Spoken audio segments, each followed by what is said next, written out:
back to showing you some actual eBay stuff and not just me yakking for so long that my throat starts to hurt. Okay, this video I'm going to talk to you about pricing and price ranges. And so what I mean by this is I'm going to talk to you about my pricing and what I've learned about pricing. And when I say pricing, I'm talking about how much I multiply the items that I sell from their base cost, the cost of their source. So we're going to use an example here. This is a Walmart item, right? This item is $47.70. It is eligible for free shipping, so the only other expense here is tax. David Vu teaches not to worry about tax and just to keep the math simple and do 1.4. Generally, what he taught and what I think this is very true is that if you are running at 1.4, it's unlikely that you're going to lose money in a month.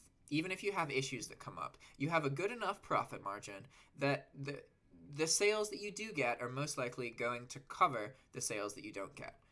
Back when I was optimizing, I never lost money for the month. I always made money. I've lost money kind of. I broke even one month and lost a little bit, possibly, early on when I was messing with bulk. But I expected that to happen, and it really doesn't matter a whole lot because I wasn't expecting to just make a bunch of money. I was expecting to post a bunch of items, have a really big bill, and learn a lot, and that's what happened, right? So my point is that 1.4 is generally the best safe kind of medium. At least that's what's taught by a lot of people, and I think that it's true. So to get that, you would take the cost of the item, and this is the sale price of the item plus the shipping cost. So we're going to go to, calculator. There we go. Go to our calculator, and we're going to round it up, right? So it's $47.70, so let's say it's $48 times 1.4 equals $67.02, rounded up, so 68 bucks. And here's my eBay listing, and look at that. $68. Cool. So let's use another example. Let's go to some of my items, Gully Games, and let's find an item that is cheaper. I'm going to sort this by price real quick. Cheapest price. Here we go. Stainless steel drip pan. Cool. Awesome. Now we're going to copy this, go to Walmart, and find it here. Boom, boom. Okay. Oh, it's $1. Perfect. And I'm selling it for $17. That's hilarious. So the reason that this price is higher is because I also use a minimum. And the way that the minimum works, say that we had a minimum of $20. Or actually, no, I use a minimum of 10, so I should talk to you about the minimum of 10. This is a $1 item, right? Min quantity is 2. I don't know if Hydra notices that, but it really doesn't matter. It's $1 plus the shipping cost, which is $6, right? So $6, and it actually says 102. All my math rounds up, so we're going to say $2 plus 6 equals $8 times 1.4. That's only $3.20 more than 8. So since that number is less than 10, the minimum would apply and increase the price by $10. So just to show you how that would work, instead of doing the 1.4 multiplier, you would take the cost of the item plus the cost of shipping and then add your minimum, which in my case is 10. And so that's why this one is $17. It's around that. I actually picked a kind of bad example because I picked a really, really cheap item. So let's aim for an item that is, these are all $1 items. Isn't that great? An inflatable microphone. Wow, look at all these $1 items. You'd be surprised, this stuff actually does sell. And often, if it's so cheap that it's that much more expensive, I'll just up the quantity to 2 or 3 sometimes. Seems to work out. I actually don't get that many returns for it. But anyway, I'm getting sidetracked. What I'm telling you about is pricing, right?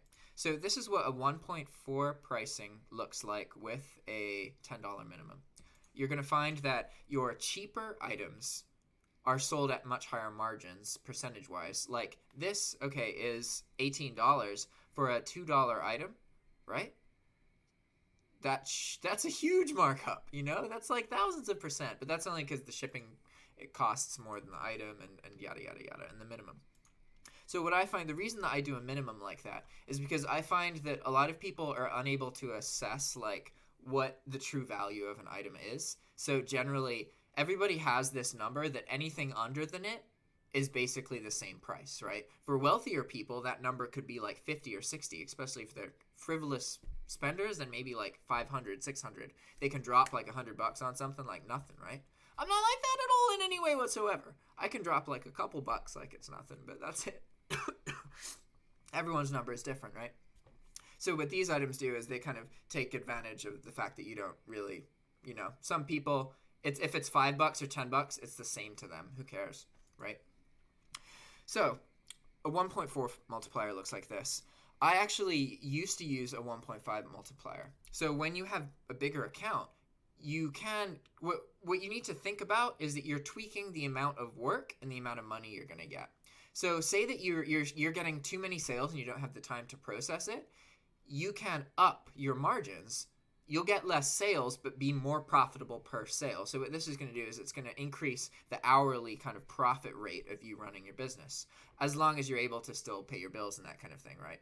In an optimized business, this can work much better because, you've put some value into your listings that makes them different. Whereas in my style, this like bulk format, the things that makes an item sell is the fact that you posted an item that somebody hadn't researched that was the right item to post.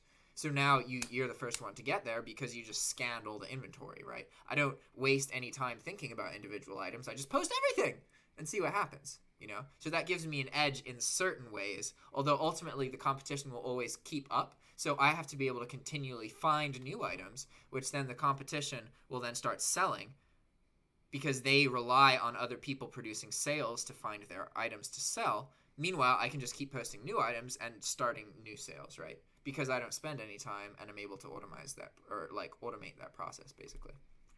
So you can lower your pricing if you want more sales, but keep in mind, you can really screw yourself if you go below 1.4. I would really encourage you not to go below 1.4 because you're going to, the reality is that, you can get more sales, but if you screw up, say that you misprice an item and you're losing money, you could get, you're prone to getting way more sales if the item is cheaper. We have a concept as dropshippers of how many people use eBay, but we're starting off only being able to sell items that cost more money than where you can get them elsewhere on the internet. So we're actually only getting a kind of a fraction of the amount of traffic that actually goes through eBay. When you start selling an item for its cost, you'll get way more. And you can think that's a good idea, but it's not. eBay nor PayPal, both of them, they like steady, consistent growth. They don't like sudden sales that you can really screw yourself doing that. Because when I've talked to eBay, they've said that the thing that gets most people banned is that they escalate their growth too quickly. Whether they're earning money or not, they get into a scenario where they have too much work to do and they start making mistakes. And since they're operating 10 times bigger or whatever, they make just more mistakes, their account gets flagged and ultimately gets shut down because they can't keep up with the growth of the business, right? And imagine if you're doing that, but it's because you lowered your price so much that you're getting sales. So you're doing that and you're also not losing money. It's not really a good road to go down. So that's about as much as I know about pricing. If you're international, maybe you want to do higher pricing, but at the same time, there's more cost internationally because you have to convert currencies, but you also may have less income tax. I have to give a third of what I earn, almost a third, to the government, right? Or it's 20%. It varies. But my point is I have to give a chunk of my money to the government after I've earned it, after all the PayPal fees, eBay fees, and all that kind of stuff. You may live in a country that you only have to give 5%, or I don't know, maybe you live in a country that you have to give half. I don't know, it's different in every scenario. What else about pricing can I talk to you about? I think that's everything. So my next video is going to be about keywords on Walmart, so I'm going to show you everything that I know and about price ranges of items. How is selling $30 items, how does that experience differ from selling $100 items or $150 or $1,000 items? What can I tell you about all those different price ranges and that kind of stuff? So that's going to be what I do next. All right. Sweet, finding the button. I need to make a hotkey so I don't have to look over there. I don't know why it bothers me so much that I have to look over there, but I want to be looking there and just casually end the video like it's normal or something. Bye.